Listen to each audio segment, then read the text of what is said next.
Let's be frank with ourselves. Life is getting more hectic and demanding all the time, and we aren't getting any younger. It seems that there's only one way to cope: multitasking. A stupidly high amount of individuals all over the internet, known as gurus, life hackers, and clowns, are trying to convince you of that very fact. The idea behind it is that it increases the productivity and the efficiency of the individual.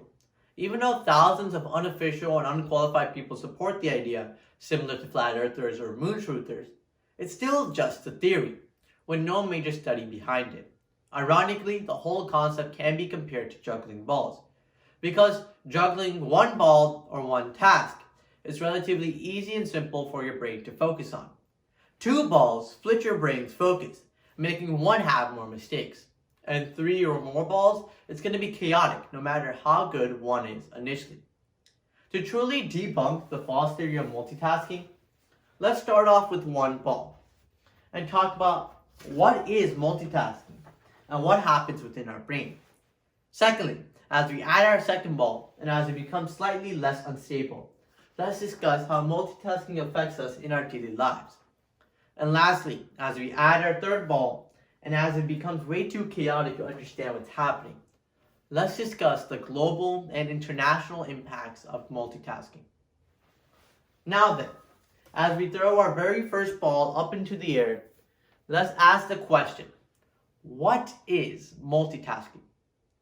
According to journalist Kristen Rosen, the term was first used in the 1960s to describe computer performance. The human brain, however, is not a computer, and the definition has changed along with it over time.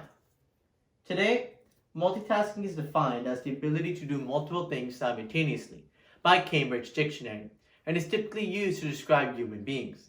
Moreover, unlike computers, human attention is a very limited resource. The American Psychological Association, or APA, modeled visual attention like being like a flashlight. It can only be shown in one direction at any given moment. Our primary focus, or paying most attention to, is like the lightly bright center of that flashlight. The APA also visualizes it like a camera lens. We can choose to narrow in our focus and concentrate on details, or narrow out to be aware of multiple things simultaneously. But just like a camera lens, zooming in and out at the exact same time is physically and mentally impossible. Even though in this context multitasking should be impossible, but our brain for some reason still encourages the action. According to Nicholas Carr, our brain itself encourages the action of multitasking because it craves information. Even though in practicality it's not that good at processing data at the speed or intensity we find ourselves today. This is partially due to the fact that our short-term working memory, or working memory for short, has a very small capacity. Working memory essentially is the context of one's consciousness at any given moment. What you're aware of right now, which is a handsome Indian kid, is part of your working memory. What you're not aware of, such as watching your last movie or the last TV show you looked at, is not part of your working memory. The whole concept can be described in the 1950s book, The Magical Number 7. In that book, the author states that one's working memory can only hold 7 pieces of information at any given moment, whether this be a 7-digit number or the names of 7 different people. When someone exceeds this number, such as studying last minute for a test, what happens is information starts exiting and entering the brain at the exact same time. This causes quite literally cognitive overload. In this situation, one can't focus on anything because their brain is preoccupied on processing the data overload caused by the increase of senses. Now that we know why we multitask, let's move on and talk about how multitasking affects us in our daily lives as we throw our second ball in the air. According to those gurus that I mentioned earlier, multitasking can be categorized into 3 different ways that we use it in our lives. First being doing 2 tasks at the same time. Secondly, moving back and forth from one task to another. And lastly, to do a number of tasks in rapid succession.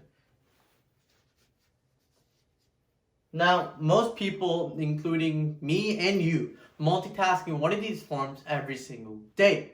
And we do this for a multitude of reasons. Professor McFawn Atkins states that we multitask on a daily basis because we crave information and FOMO.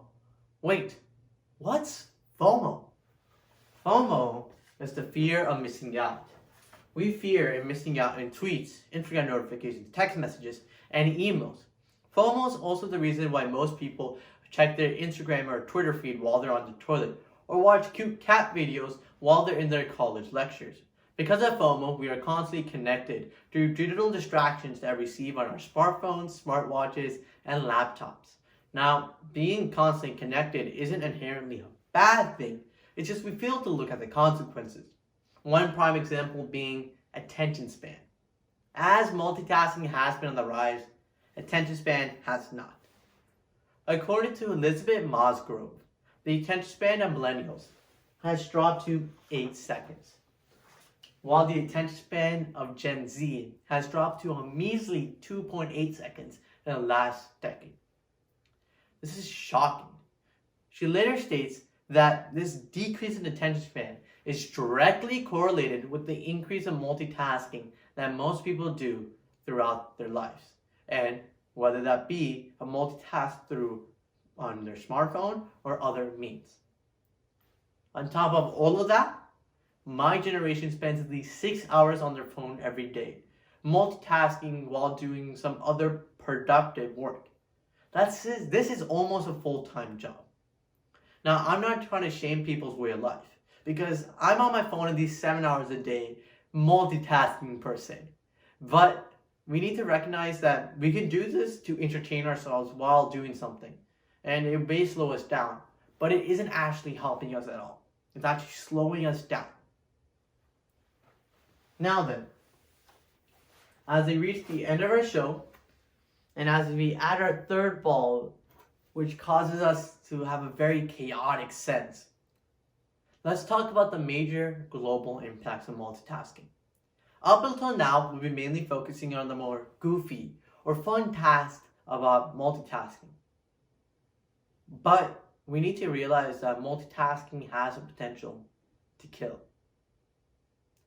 According to the CDC, 9 people die almost every day because of inattentive driving.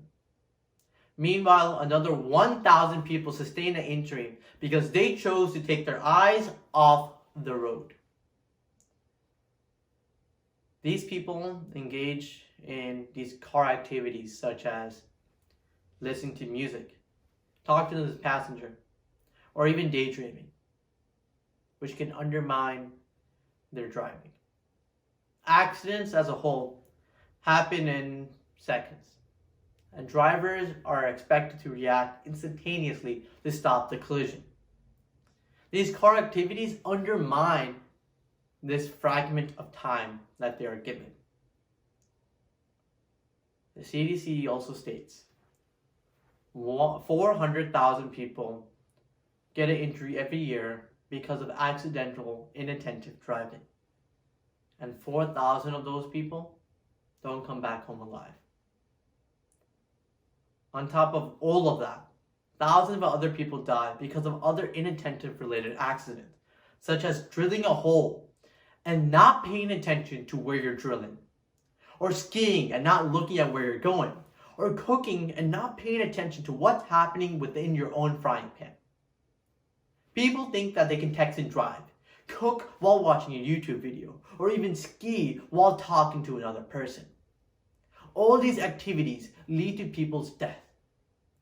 The problem of multitasking isn't inherently that it makes the user slightly less productive or it slightly makes the person more entertained. It's that it distracts the user fundamentally, leading to millions' deaths.